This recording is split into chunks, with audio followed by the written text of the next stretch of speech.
안녕하세요. 저는 사랑하는 남편과 함께 긴 삶의 여정을 보내고 있는 30대 후반의 한 여성입니다. 여러분, 과유불급이라는 사자성어 들어보셨나요? 무엇이든 정도를 지나치면 미치지 못한 것과 같다는 뜻이죠. 쉽게 말해서 무엇이든 도가 지나치면 오히려 더 큰 문제를 일으킨다는 우리나라 사자성어인데요. 저는 과유불급의 현장에 너무나 생생하게 있던 사람이었어요. 그 정도가 지나친 나머지 해서는 안 될 인생의 최대 실수까지 범해지는 것을 보면서 나만큼은 정신 똑바로 차리고 무엇이든 적당히 욕심부리고 적당히 누리면서 살아야겠다는 생각을 하게 되었습니다. 이쯤 되면 그 과유불급의 현장이란 게 무엇일까? 도대체 저에게 어떤 일이 일어났었던 것일까? 많이 궁금하실 것 같습니다. 지금부터 제 인생에 어떤 사건이 있었던 건지 자세하게 알려드리도록 해볼게요. 제 이야기는 결혼 이후부터 시작되는 이야기인데요. 저와 남편은 소개를 통해 만나 2년 정도 연애를 하고 결혼을 한 케이스랍니다. 남편과 저는 둘 다 성격이 차분하고 조용해서 서로 성격이 잘 맞는 편이었어요. 그래서 무난하게 만나면서 결혼까지 하게 되었죠. 시모는 결혼하기 전까진 제가 잘 웃는 편이고 말수가 적은 편이라 절 예뻐해 주었습니다. 그런 시모를 보며 늘 감사한 마음이 있어 저도 잘해드리려고 노력을 많이 했어요. 하지만 그 모든 건 딱 결혼 전까지의 이야기였습니다. 결혼하고 나서는 모든 것이 180도 달라지게 되었죠. 아마 이럴 줄 알았더라면 전 결혼이고 뭐고 아예 하지도 않았을 거예요. 아니면 남편만 데리고 도망가 살았을지도 모르죠. 시모는 결혼 전까진 그런 내색이 전혀 없었지만 결혼하고 나서 본색을 드러내기 시작했어요. 이전엔 없었던 행동들을 마구마구 보여주기 시작했는데 그 시작은 신혼집을 잡을 때부터였습니다. 신혼집은 시모가 다 해주었어요. 시아버지는 남편이 6살 때 돌아가셨는데 그때부터 남편과 시누이를 시모 혼자 다 키웠다고 하더라고요. 근데 시모 직업이 한의사였기 때문에 경제적으로 여유 있게 두 남매를 키울 수 있었다고 하더라고요. 그 덕에 집도 시모가 다 해줄 수 있었던 거였는데요. 대신에 시모는 저희 신혼집을 본인 집 근처로 잡았습니다. 사실 그것부터가 조금 꺼려지긴 했지만 집도 시모가 해준 거라 별다른 토를 달 수는 없었습니다. 그리고 거기까진 누가 봐도 아무런 문제가 없어 보이잖아요. 시댁이랑 신혼집이 가까운 건 뭐 얼마든지 있을 수 있는 일이니까요. 하지만 그 이후부턴 모든 것이 문제투성이었어요. 모든 것이 그때부터가 사건의 진짜 시작이었죠. 시모는 남편에 대한 사랑이 유별났는데 그건 유별난 정도를 지나쳐서 위험한 수준이었습니다. 남편을 향한 시모의 사랑은 처음부터 심했다고 하더라고요. 남편이 몇 가지 어릴 적 에피소드를 들려준 적이 있었는데요. 제가 이 사연을 쓰는 걸 남편이 옆에서 지켜보면서 도와준 터라 그 에피소드들을 생생하게 전달해 드려볼게요. 먼저 남편이 초등학교 시절이었다고 해요. 남편과 시누이는 2살 차이였는데 그때 남편은 초등학교 4학년이고 시누이는 초등학교 2학년쯤 되었던 것 같다고 하더라고요. 그때 남편과 시누이가 동시에 독감에 걸린 적이 있었는데 당시 둘 다 똑같이 열이 거의 39도까지 올라갈 만큼 심하게 아팠다고 했습니다. 그리고 그때 시모의 처사가 절 매우 놀라게 만들었어요. 그때부터 이미 아들에 대한 사랑이 남달랐던 시모는 아픈 딸은 옆에다 두고 밤새 남편만 간호를 했다고 하더라고요. 심지어는 어린 시누이가 아파서 옆에서 계속 우니까 시끄럽다며 약만 딸랑 챙겨서 외가 쪽으로 보내버리고 남편만 돌봤다는 이야기를 들었습니다. 남편도 나중에 들은 사실이지만 시누이가 그때 당시 어린 나이여도 상처를 많이 받았었다고 하더라고요. 근데 이건 누가 들어도 엄마의 품이 필요한 어린 나이에 버림받은 거나 마찬가지라 신우이의 심정이 충분히 이해가 되었죠. 하지만 거기에서 끝이 아니었어요. 남편과 신우이는 여느 평범한 남매처럼 많이 싸우면서 자랐었는데요. 특히나 둘이서 중학생일 때 많이 싸웠다고 하더라고요. 한 번은 남편이 신우이와 TV 보는 걸로 싸우다가 실수로 손에 들고 있던 리모컨을 신우이한테 던진 적이 있었는데 하필이면 모퉁이 부분이 깨져 있던 리모컨이라 거길 정통으로 맞은 신우이 눈썹 쪽에 상처가 깊이 나 꿰매야 했었다고 했죠. 다행히도 시모가 발견하고 얼른 병원으로 가긴 갔는데 거기에서도 신우이는 마음의 상처를 크게 받아야 했습니다. 신우이는 병원으로 가는 동안 억울한 마음에 시모한테 막 하소연을 했다고 하더군요. 하지만 거기에서 시모의 대답이 아주 가관이었습니다. 엄마, 너무 아파. 나 여기 흉터 생기면 어떡해? 이게 다 오빠 때문이야. 엄마, 오빠가 리모컨 던져서 나 이렇게 된 거야. 오빠가 내가 먼저 TV 보고 있었는데 리모컨을 뺏어가더니 내가 뭐라고 하니까 그걸 던져서 이렇게 된 거라고. 오빠 좀 혼내줘. 왜 오빤 한 번도 안 웃네? 신우이는 서러운 마음에 엉엉 울면서 이야기를 했다고 했습니다. 근데 그런 상황에서도 시모의 대답이 참 가관이었죠. 난 내 아들 못 혼낸다. 네가 조심했어야지. 네가 자꾸 내 아들을 건드니까 얘가 오죽 화가 나며 그랬을까. 네가 조심해 네가. 난 얘 없으면 못 살아. 얘가 내 전부야. 너 한 번만 더 오빠한테 까불어봐. 가만 안 둬. 오빠가 TV 본다는 걸 네가 뭔데 개겨 개기길. 그러니까 눈썹이 찢어지지. 다 네 팔자야. 너네 오빠한테 한 번만 더 함부로 해봐. 그땐 내가 너 가만히 안 둬. 엄마 진짜 너무해. 왜 엄만 오빠만 좋아해? 왜 엄만 오빠만 차별해? 나도 엄마 딸인데 왜 난 맨날 버리는데. 옛날에 오빠랑 나 아팠을 때도 엄만 오빠만 챙겼지. 외할머니 집으로 나 버려버리고는 오빠만 돌봐줬잖아. 이럴 거면 나 왜 낳았어? 왜 날 태어나게 해선 이렇게 키우는 건데. 맨날 오빠만 잘해주고 오빠한테만 맛있는 거 다 해주고 오빤 계란 후라이도 맨날 해주면서 나도 해달라고 하면 왜 난 아깝다면서 안 해주는데. 왜 차별하냐고. 왜. 그럼 너도 아들로 태어났어야지. 네가 딸로 태어난 팔잘 왜 나한테 뭐라 그래? 난 아들이 최고야. 누가 뭐라 해도 난 아들이 최고라고. 네가 아무리 악을 쓰고 나한테 대들어봐라. 난 다 필요 없어. 내 아들이 최고야. 시모의 대답에 신우이는 상처를 크게 받았는지 그날 병원에서 돌아오자마자 집을 뛰쳐나갔다고 했어요. 그런데도 시모는 신우이를 아예 찾지 않았다고 하더라고요. 그래서 그날 남편이 나가 하루 종일 신우이를 찾아 헤맸고 옆 동네 놀이터에 있는 신우이를 찾아 겨우 집으로 데리고 왔었다고 해요. 그리고는 그 다음부터는 절대로 실수로라도 신우이를 때리지도 않았을 뿐더러 애초에 싸우지를 않았다고 하더라고요.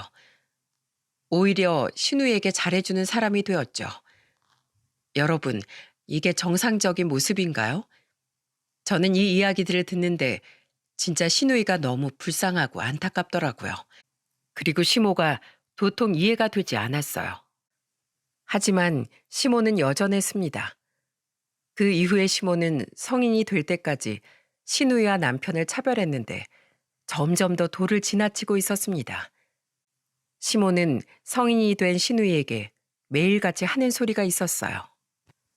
바로 이거였습니다. 야, 너네 애초에 여자로 태어난 것부터가 인생 글러먹은 거니까 남자 잘 만나서 시집 좋게 갈 생각이나 하면서 살아. 그게 네가 나한테 자식 노릇하고 효도하는 일이야. 알았어? 귀에 딱지가 생기도록 이 얘기를 반복하는 통에 신우이는 날마다 괴로워했다고 하더군요. 거기다가 신우이는 진짜 하고 싶은 것이 있었기에 더더욱 시모의 그 소리가 힘들었을 겁니다. 신우이는 포부가 굉장히 큰 사람이었는데 어릴 때부터 공부에 욕심도 많아 열심히 한 덕에 좋은 대학까지 나왔다고 했어요. 그리고는 직장에 다니면서 돈을 좀 모아서 나중엔 자기 사업을 하는 게 꿈인 사람이었죠. 누가 봐도 똑부러지고 배포가 큰 사람인지라 사업가로서 충분한 자질이 있는 사람이었는데도 그 뜻을 내비치면 시모는 늘 신우이에게 이렇게 답을 했다고 하더라고요. 야, 네가 무슨 대학이고 사업이야? 넌 시집이나 잘 갈 생각해. 그리고 가서 아들이나 쏨풍쏨풍 잘나. 그게 네가 할 일이야. 공부나 출세는 니네 오빠가 해야지. 왜 그걸 네가 욕심내고 있어? 주제를 알아라, 주제를 알아. 별 희한한 소리 다 듣겠네 진짜. 매일 이 이야기가 반복되고 끝이 보이지 않는 시모의 차별 속에서 신우이는 결국에는 시모와 연을 끊어버렸습니다. 그 뒤로는 저희 남편하고만 연락을 하면서 지내고 있었죠. 남편은 신우이가 그렇게 집을 나갈 정도로 시모가 자기에게 차별을 하니 몇 번이고 본인이 나서서 그러지 말라고 했지만 그게 들어먹히질 않는 사람이었습니다. 울면서 사정을 하고 화를 내면서 호통을 쳐도 전혀 소용이 없었다고 하더라고요. 그렇게 남편도 자포자기하면서 지냈다고 했어요. 그러던 와중에 저를 만났고 결혼을 하게 된 거였죠. 여기까지가 제가 남편에게 들은 이야기라면 지금부터는 제가 겪은 진짜 기도 안 차는 에피소드들이 있습니다. 시모는 저희가 결혼할 때 저희 신혼집을 본인 옆집으로 잡아놓고는 처음부터 비밀번호를 물어보더라고요. 그것부터 황당하고 조금 꺼려지긴 했지만 우리가 없을 때 반찬만 가져다 놓겠다고 하시길래 어쩔 수 없이 알려드렸죠. 근데 하는 짓이 정말 너무나도 경악스러웠습니다. 신혼 초에 결혼한 지 얼마 안 돼서 처음으로 남편 옷과 속옷을 빨래에 널어 놓았던 때였죠. 처음부터 시모는 비밀번호를 물어왔었기 때문에 아예 신혼 초창기부터 시모는 저희 집을 들락날락거렸어요. 하지만 진짜로 반찬만 넣어놓고 가길래 그냥 안심하고 있었습니다. 근데 그날 사건이 처음으로 터져버리고 말았죠. 집에 빨래를 해놓은 저희 옷 중에 속옷을 포함한 남편의 옷만 싹 다 없어져 있는 게 아니겠어요? 그래서 혹시 몰라 다 찾아봤는데도 없길래 혹시나 시모가 반찬 들어왔다가 남편 옷 먼저 개서 치워준 건가 싶어서 물어봤죠. 그리고 그때 저는 정말로 입이 떡 벌어질 만큼 깜짝 놀라야 했습니다. 어머님, 혹시 저희 집에 널어놨던 남편 옷이랑 속옷 어머님께서 개주셨어요? 근데 옷장에 봐도 없던데 혹시 어머님께서 따로 치워주신 걸까요? 제가 분명히 빨아서 다 널어놨는데 제 옷은 다 그대로 있는데 남편 옷만 없어져 있더라고요. 그래서 어머님이 따로 치우셨나 싶어서 여쭤봐요. 우리 아들 옷? 그거 내가 가지고 왔다. 내 아들 옷이랑 빨래는 내가 다 빨 테니까 넌 네 옷만 챙겨라. 우리 아들은 예민해서 내가 빨아주는 것 아니면 못 입어. 그래서 내가 다시 가지고 와서 지금 빨고 있는 중이다. 그러니 넌 신경 끄고 네 옷이나 챙기렴. 저는 이 엽기적인 이야기를 들으면서 경악할 수밖에 없었습니다. 세상에 어느 엄마가 장가간 아들 옷을 가져다가 본인이 다 빨아서 오나요? 이건 정말 말도 안 되는 상황인 거죠. 그래서 제가 이건 좀 아닌 것 같아서 바로 말씀을 드렸어요. 네? 아, 어머님, 그 조금 서운하게 들리실 수 있겠지만 이제 남편도 저랑 결혼하고 출가했는데 빨래는 저희가 알아서 할게요. 어머님이 결혼 후까지 남편 빨래 하시는 건 좀 아닌 것 같아서요. 남편도 그건 원하지 않을 것 같아서 앞으로 남편 빨래는 저희가 다 알아서 할 테니까 이 부분은 신경 안 써주셔도 될 것 같아요. 저는 최대한 정중하게 말씀드렸습니다. 근데 이때 시모 반응이 정말 엽기적이었습니다. 뭐야? 아니, 내가 내 아들 옷 빨아주겠다는데 왜 네가 나서서 난리야? 넌 네 옷이나 빨아서 입어. 내 아들 옷은 내가 빨아야겠으니까. 네가 뭔데 우리 모자 사이를 갈라놔? 갈라놓길. 네? 네? 어머님, 제가 무슨 모자 사이를 갈라놓았다고 그러세요. 그런 게 아니라 이제 저희끼리 나와서 사는데 왜 저희 빨래를 어머님이 해주시냐 이거죠. 그건 저희가 다 알아서 해야 할 일인데 누가 봐도 장가간 아들 옷을 빨아가지고 오는 건 좀 이상하지 않나요? 이게 어디서 말대꾸야? 내가 그렇다면 그런 거지. 내 아들 속옷은 내가 평생 손빨래하면서 다 빨아주고 옷도 손수 다림질하면서 다 다려줬었다고. 그걸 내가 계속 하겠다는 건데 왜 네가 나서서 말리냐고. 너 이러려고 내 아들이랑 결혼했냐? 어? 내 아들이랑 내 사이 갈라놓으려고 내 아들이랑 결혼했냐고. 이럴 거면 갈라서라. 난 내 아들 너한테 못 뺏기니까 그냥 갈라서라고. 결혼 무효시켜. 막무가내로 나오는 시모를 보면서 저는 골이 다 아플 정도였어요. 결국에 거의 경기까지 일으키면서 저를 몰아세우는 시모를 보면서 제가 감당할 수 없다는 걸 깨닫고 남편에게 SOS를 쳤죠. 남편은 시모의 만행을 듣고는 황당해하면서 곧바로 시모에게 다시는 자기 옷 가지고 가지 말라고 화를 냈고 한 번만 더 이렇게 하면 비밀번호를 바꾸겠다고 이야기를 했어요. 그 뒤로 다행히 시모는 남편의 옷은 다 포기를 했지만 오히려 그 뒤에 저를 더 괴롭게 했습니다. 그때부터는 저에게 남편을 빼앗겼다고 생각한 시모는 본격적으로 절 괴롭혀대기 시작했어요. 시모는 그날 이후로 옷은 가지고 가지 않았지만 또 다른 일로 저를 괴롭게 했습니다. 바로 반찬으로 절 괴롭게 하는 일이었는데요. 어느 날은 밥을 먹다 보니 시모가 가져다 준 반찬을 먹지 않고 남편과 제가 만든 반찬으로 끼니를 때운 적이 있었어요. 근데 그걸 시모가 발견하곤 어떻게 했는지 아세요? 아마 그 누구도 상상하지 못하실 거예요. 시모는 제가 만든 반찬들은 물론이거니와 냉장고 안에 있는 각종 반찬 만들 재료들을 싹 다 버려버렸어요. 그러면서 저에게 이렇게 호통을 치더군요. 예, 너 다시 네 집에서 반찬 만들지 마라. 내 아들은 내가 만든 반찬만 좋아해. 내가 알아서 내 아들이 좋아하는 반찬들 다 만들어다 가져다 줬는데 네가 왜 멋대로 반찬을 해서는 내 걸 못 먹게 해? 네가 뭔데? 이젠 내 반찬까지 다 무용지물로 만들 셈이냐? 그래? 어디 한번 해봐라, 해봐. 어머님, 진짜 왜 이러세요? 제발 정도껏 하세요. 저희 신혼이에요, 신혼. 제가 제 남편이랑 사는 거지 어머님 아들이랑 같이 사는 거 아니잖아요. 정말 언제까지 저희를 이렇게 괴롭히실 거예요? 저는 너무나 괴로워 말을 했지만 역시나 시모는 통하지 않았습니다. 이때도 저는 시모와 어떻게든 싸워보려 했지만 시모는 강적이었어요. 제가 도저히 이길 수 있는 상대가 아니었죠. 이번에도 제가 당해낼 수가 없어 남편이 나섰는데 남편 역시 이 모든 사실을 알고는 시모에게 호통을 치며 더는 못하게 막아냈습니다. 어머니, 제발 그만 좀 하세요. 제발. 언제까지 절 품에서 안 놓으실 건데요? 언제까지 절 이렇게 괴롭게 하실 작정이세요? 저 이제 나이만 30이 훌쩍 넘었습니다. 이젠 저도 결혼했고 앞으로 애 낳으면 애 아빠까지 될 처지라고요.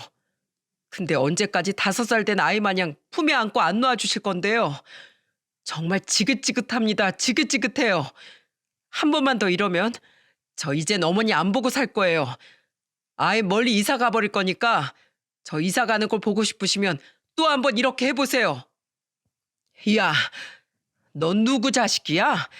내가 배 아파서 널 낳았어. 근데 네가 감히 내 앞에서 제 편을 들어? 네가 이러면 내가 가만히 있을 줄 아냐? 어? 두고 봐라. 내가 앞으로 어떻게 나오나. 너 오늘 제 앞에서 이 엄마 자존심 구긴 거 톡톡이 대가 치르게 될 거다. 두고 봐라.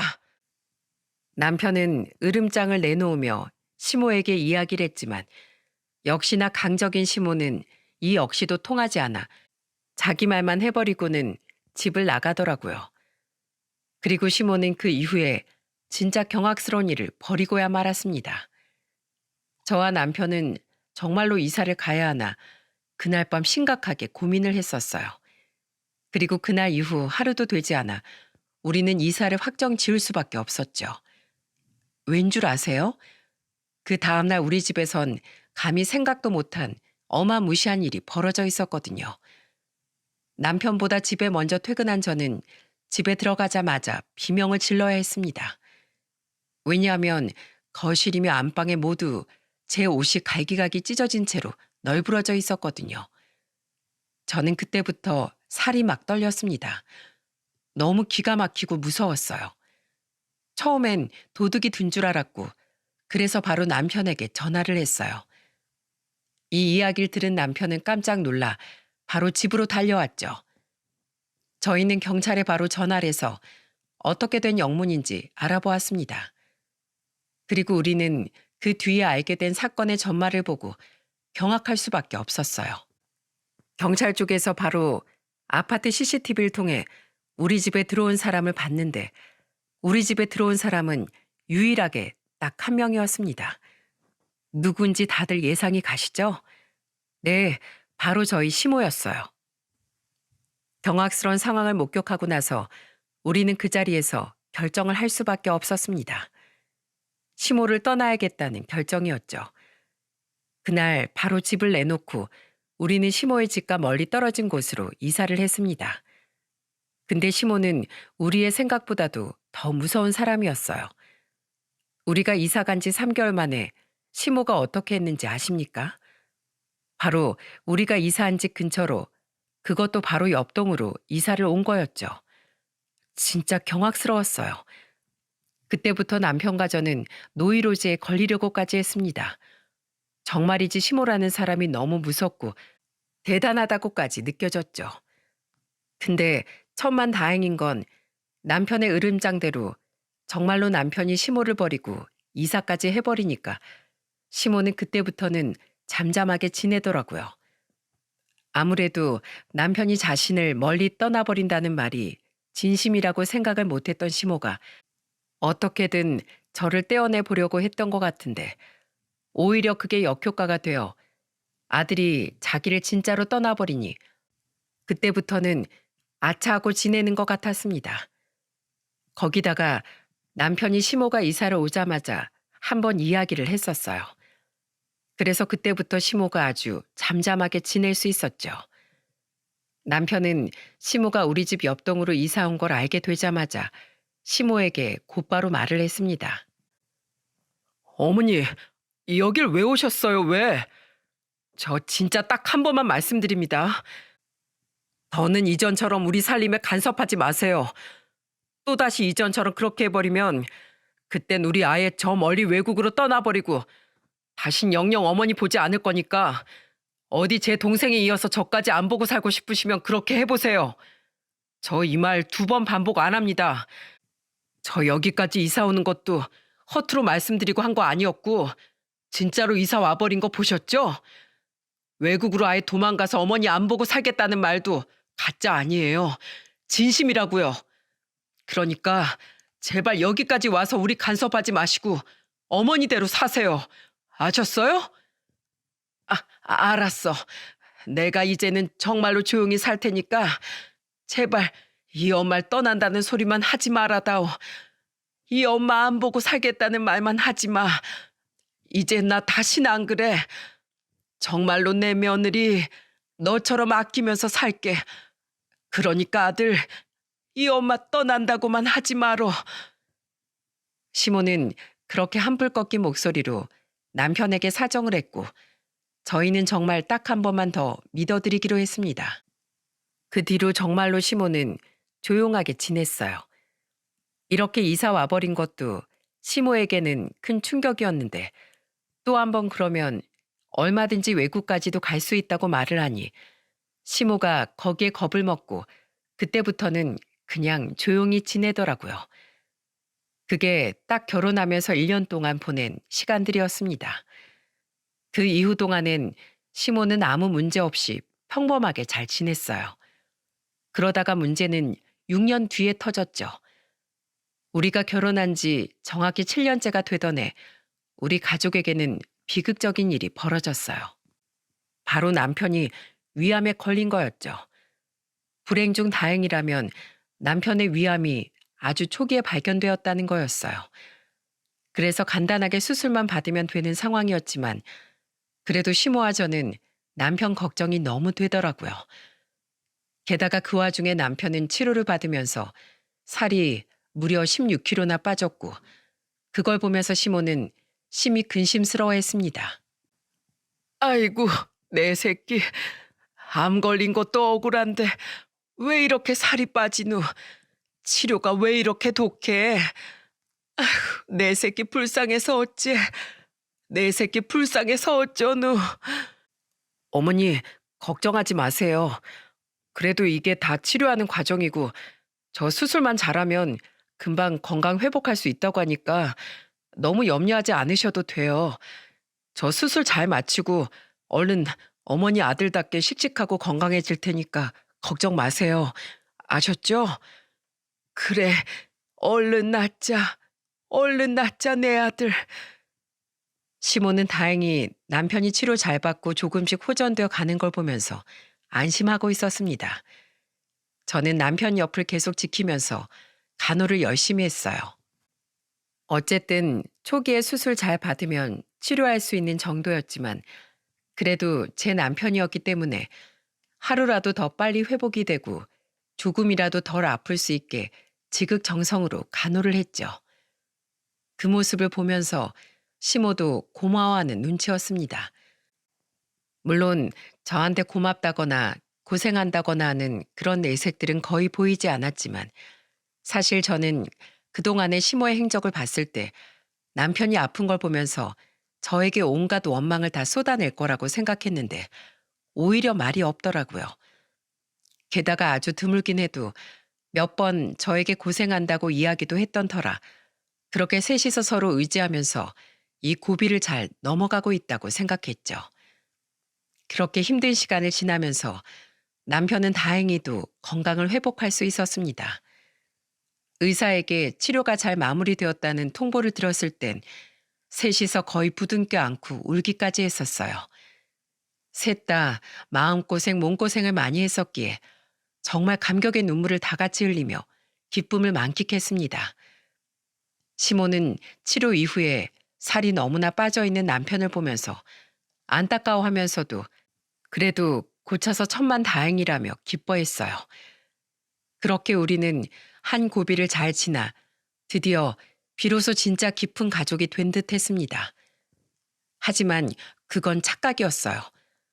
너무나 큰 착각 중에 착각이었고 미련하고도 참 미련한 생각이었죠. 이 모든 고비를 잘 넘겼다고 생각한 건 남편과 저 둘뿐이었고 조용히 잘 넘어갔다고 생각한 시모는 조용히 잘 넘어간 게 아니었어요. 오히려 뒤에서 끔찍한 일을 계획하고 있었고 그걸 알게 된 건 얼마 지나지 않아서였습니다. 저희 부부에게는 한 가지 아픔이 있었어요.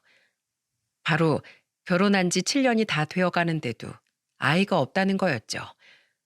아무리 노력을 해도 아이가 쉽게 생기지 않더라고요. 난임센터에도 가보고 하면서 남편과 저 둘 다 노력을 많이 했지만 아이의 축복은 저희에게 허락이 되지 않았죠. 그래도 저희들은 우리 둘이서라도 행복하게 잘 살면 되지 않나 라는 긍정적인 생각으로 지내고 있었어요. 무엇보다 남편이 아프고 치료하는 과정을 거치면서 우리 부부는 더 끈끈해졌기 때문에 서로가 서로에게 더욱 소중한 존재가 되면서 사이가 더 깊어지게 되었죠. 그래서 더 저희 둘 사이가 애틋해져 이전보다도 잘 지내고 있었는데 그때 마침 시모가 예상하지 못했던 행동을 하더라고요. 그건 바로 평소에 절대로 저한테는 하지 않았던 아주 감동적인 행동이었습니다. 시모는 어느 날 저희 집에 찾아왔는데 평소라면 남편에게 줄 무언가를 가지고 왔을 텐데 이번엔 두 손에 저를 위한 선물을 들고 있는 게 아니겠어요? 그러면서 하는 말이 결혼하고 처음 있었던 말이라 저를 더 감동하게 만들었죠. 이에 아가, 이거 애 잘 들어서게 하는 한약이야. 이제 우리 아들도 다행히 고비를 잘 넘겨서 건강해졌는데 너네도 더 본격적으로 애길 가져야지 않겠니? 언제까지 너희 나이만 먹어갈 거야? 그리고 나한테 예쁜 손자도 안겨줘야지. 자, 이거 너 몸보신 되는 것까지 다 넣어놨으니까 열심히 챙겨 먹어라. 어머님, 감사합니다.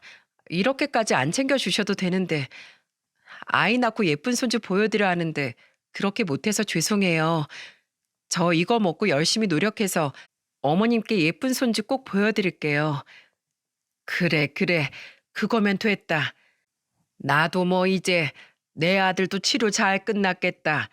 너희들이 앞으로 완치 판정받고 할 때까지 무사히 잘 지내고 행복하게 잘 지내도 더할 나위 없이 좋겠지만 그래도 너희도 살면서 아이 키우는 행복은 또 누려봐야 하지 않겠니? 그러니까 이거 열심히 먹고 다 먹으면 또 말해. 내가 또 해다 줄 테니까. 여기에 너한테 좋은 것도 많이 넣어놨어. 그러니까 열심히 먹어야 한다. 알았지? 네, 어머님. 감사합니다. 열심히 먹을게요. 잘 먹겠습니다. 저는 정말로 감사한 마음으로 열심히 먹어야겠다는 생각을 했습니다. 이게 어떤 건 줄은 생각도 하지 못한 채 이걸 먹으면 저한테 무슨 일이 일어나는지도 꿈에도 생각도 하지 못한 채 말이죠. 아마도 남편이 없었다면 그리고 여기에서 더 경솔했던 시모가 아니었더라면 저는 아마 지금쯤 이 사연도 쓸 수 없을 만큼 아주 먼 곳에 가 있어야 할지도 몰랐어요. 그만큼 시모의 선물은 저에게 너무나 치명적인 것이었죠. 저는 시모가 준 한약이 귀해서 정말로 제대로 먹을 생각이었어요. 그래서 그때 당시엔 술 약속이 있었기 때문에 술도 다 끊고 제대로 먹을 생각으로 며칠을 안 먹고 있었죠.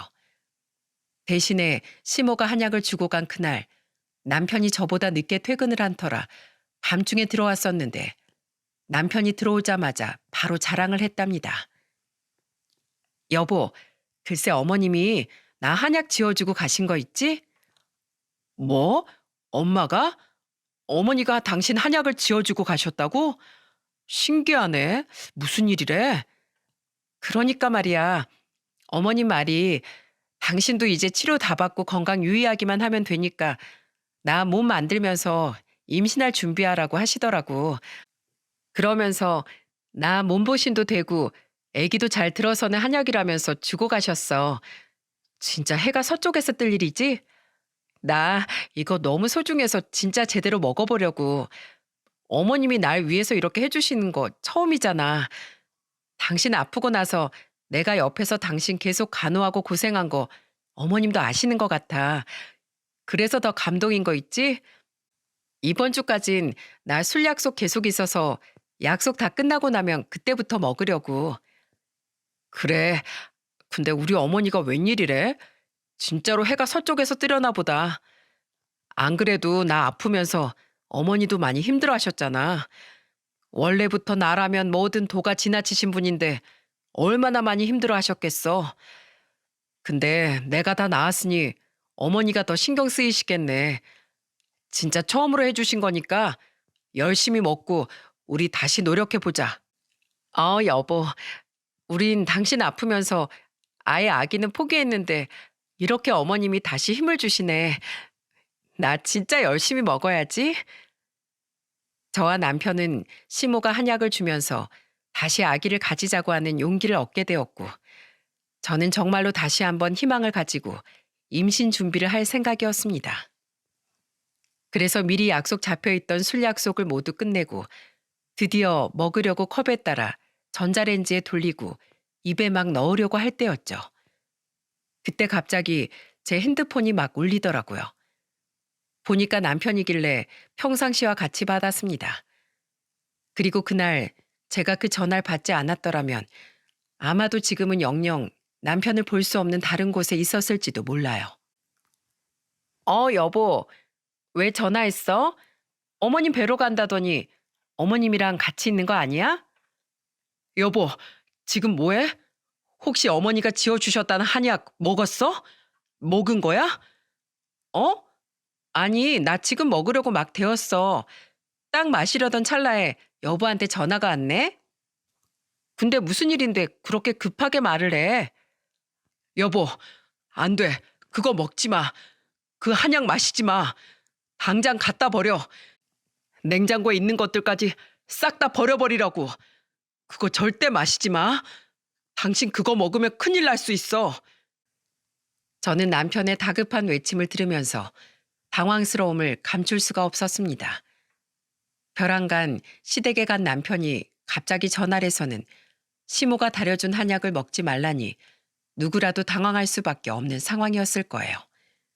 그때는 주말이었고 남편은 시모가 제 한약을 지어준 보답으로 스카프를 하나 사서 선물로 가져다 드린다면서 시댁으로 넘어가 있던 상황이었죠.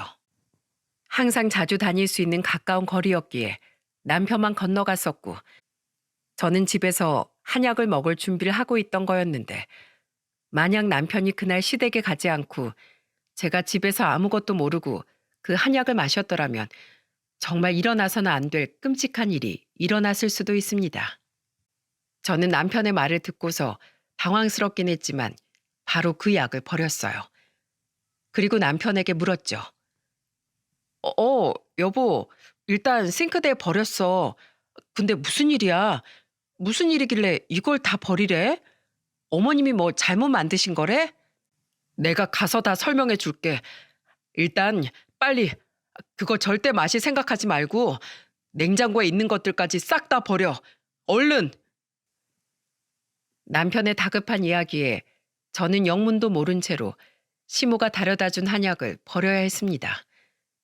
그리고 그때까지만 해도 왜 남편이 그 귀한 한약을 다 버리려고 했는지 이해할 수 없었죠. 남편은 통화할 때 그랬던 것처럼 다급하게 저를 향해 왔습니다.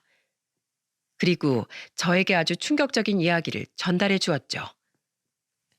여보, 그 한약 입에 한 방울도 안 됐지? 당신이 먹지 말고 다 버리라며. 그래서 다 버렸어. 이것 봐, 남은 것들도 지금 다 버리고 있잖아. 근데 왜 그러는 거야? 어머님이 뭐 잘못 만드셨대? 그게 아니라, 잘못 만든 게 아니라 일부러 당신한테 잘못되도록 만드신 것 같아. 진짜 내 어머니지만 끔찍해. 내가 지금 무슨 소리를 듣고 온 줄 알아? 당신 이거 그대로 마셨으면 진짜 저 세상 사람 될 뻔했었어. 뭐라고? 아니, 알아듣게 설명 좀 해봐. 그게 대체 무슨 소리야? 방금 어머니 보러 집에 가자마자 어머니께 당신 한약 다려주셔서 감사하다고 말씀드렸어. 근데 어머니가 뭐라는 줄 알아? 나더러 당장 새 장가들 준비하라고 하시더라. 나보고 당장 너랑 헤어져야 한다면서 내가 당신이랑 있으면 암뿐만 아니라 더 큰 병도 걸릴 수 있다고 하시더라고. 그게 대체 무슨 뚱딴지 같은 소리냐고 물어보니까 내가 아프면서 바로 점을 보러 가셨나 봐. 거기에서 당신 때문에 내가 병이 생긴 거라고 했대.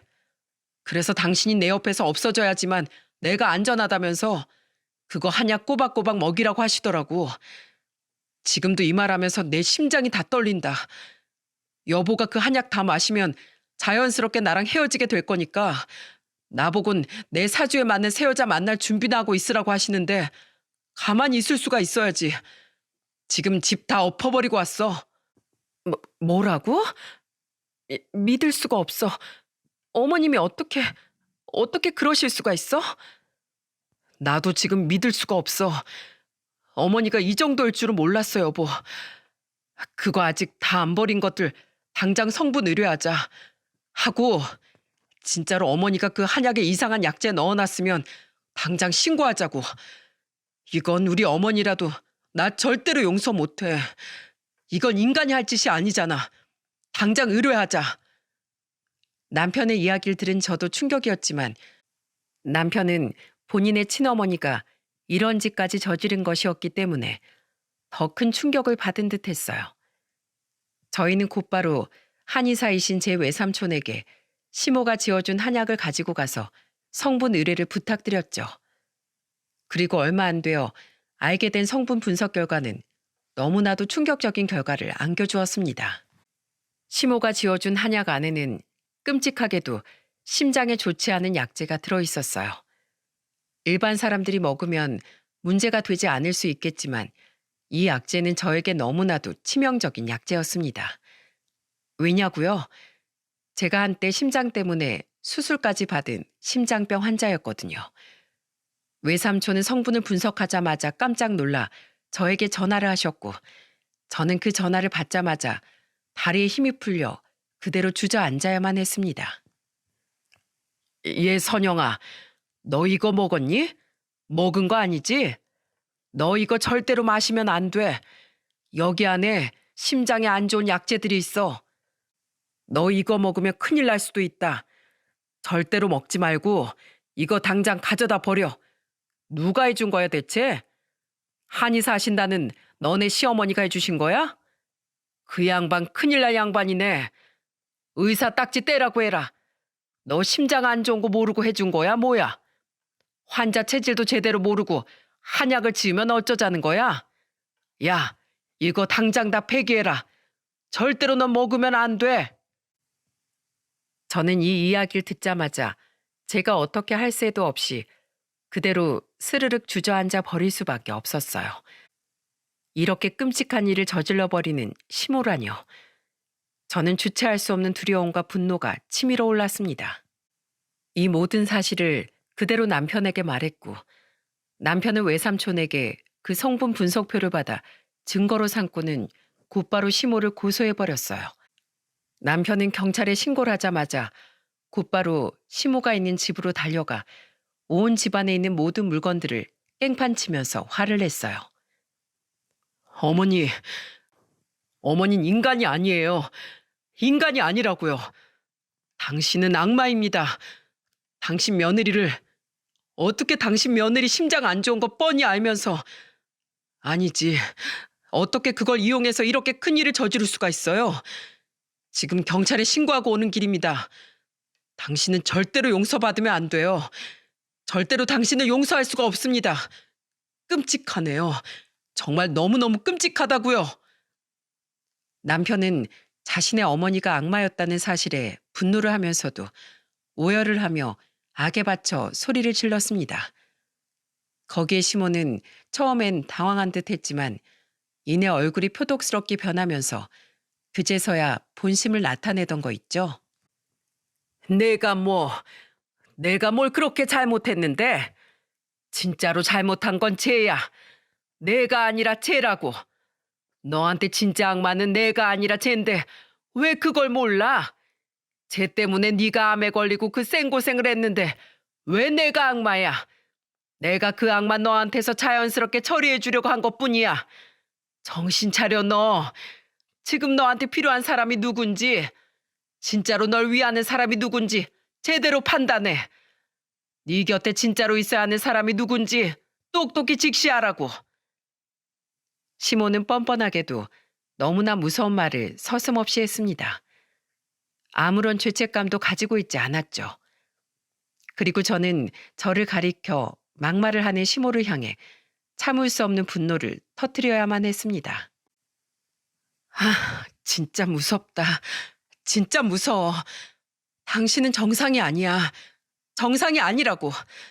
당신 진짜로 그게 아들에 대한 사랑인 것 같아? 자기 딸마저도 외면해버린 그게 진짜 아들에 대한 사랑인 줄 아냐고. 당신은 미친 거야. 집착을 넘어서서 당신 그거 광기야. 나 당신 절대로 용서 못해. 당신은 지금 한의원에 들어가서 사람들 맥 보고 있을 때가 아니라 당장 정신병원 들어가서 치료받아야 돼. 그 광기 못 고치면 평생 거기서 썩어 죽어야 한다고. 두고 봐. 당신 죄가 톡톡히 치르게 해줄 거야. 저는 광기 어린 시모의 모습을 보면서 저 역시도 세상에 태어나 처음으로 느껴보는 광기가 나왔습니다. 도저히 시모를 용서할 수도 없었고 그에 대한 분노를 참을 수도 없었어요. 남편도 저도 거의 울부짖으며 소리치고는 그 자리에 더 있는 것도 끔찍해 바로 나오려고 했습니다.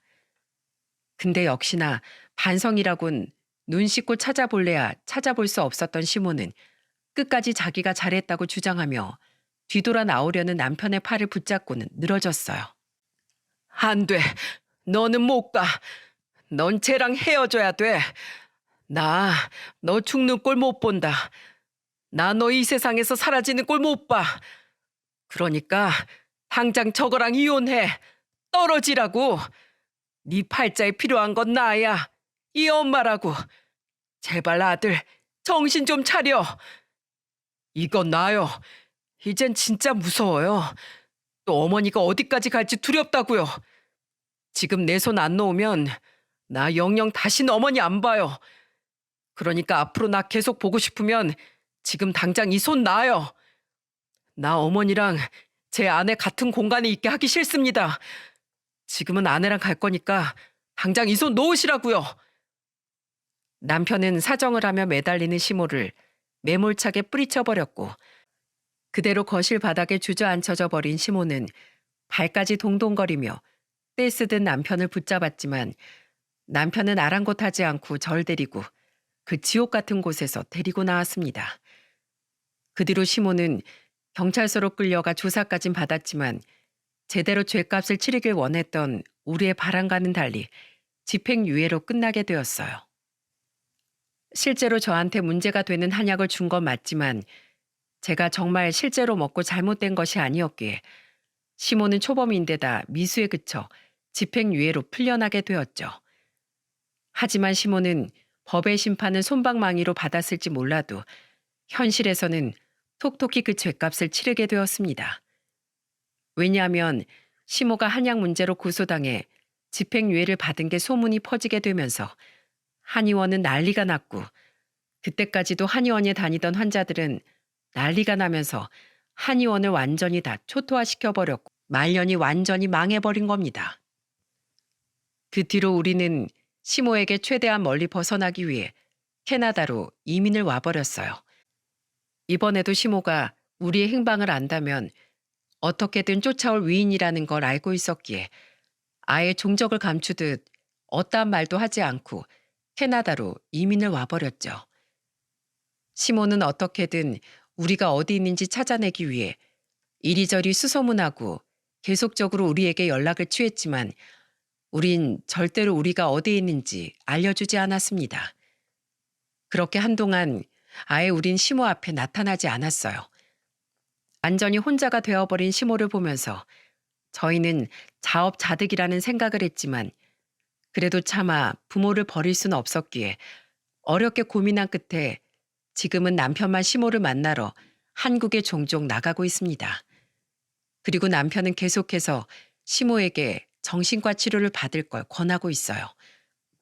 범죄까지 저질러버린 모성애는 정상적인 모성애라 할 수 없었기에 남편은 본인을 위해서도 있지만 그것보다는 시모 본인을 위해 정신과 치료를 받아보라며 권하고 있는 중입니다. 하지만 여전히 시모는 고집을 꺾지 않고 자신은 아무 문제가 없다며 거부만 하고 있는 중이랍니다. 참, 사람의 아집과 고집이 얼마나 무서운 건지 여기에서 보게 되더군요. 그런 시모를 저는 지금 신경도 안 쓰고 지내고 있습니다. 남편이 시모는 본인이 알아서 다 상대하겠다면서 저한테는 일절 신경 쓰지 말고 오로지 저만 생각하라고 해서 시모와는 완전히 인연을 끊고서 지내고 있는 중이에요. 그리고 남편과 함께 비록 캐나다에서 아이는 없지만 너무나 편안한 삶을 살고 있어요. 남편도 저도 다행히 캐나다에서 직장을 다 잡아 둘이 생계를 잘 유지하고 살 수 있을 만큼 벌며 지내고 있는 중이랍니다. 남편의 건강도 여전히 괜찮고 저도 시모 때문에 충격받았던 심신이 안정이 되어가면서 편안하게 잘 지내고 있네요. 그리고 궁금해하실 수도 있는 우리 시누이는 시모와 연을 끊은 뒤로는 본인이 원하는 대로 의류 사업을 시작해서 지금 열심히 성공 궤도를 달려가고 있는 중입니다. 이 중에서 망해버린 건 오직 시모뿐이네요. 여러분, 제가 글 첫머리에서 말씀드렸듯 과유불급이라고 무엇이든지 정도에 지나친 건 없는 이만 못한 것이기에 우리는 정도에 맞춰서 사는 것이 참 중요한 것 같아요. 저는 그 이치를 시모를 보면서 깨달았습니다. 그리고 너무 완벽하게 알아버렸죠. 제가 오늘 우리 가문의 수치임에도 불구하고 이 사연을 쓰게 된 건 부디 제 이야기를 들으신 우리 사연투부 구독자분들이 이 사연을 듣고 저희 시모와 같은 실수를 범하지 않으시길 바라는 마음에서 쓰게 되었어요.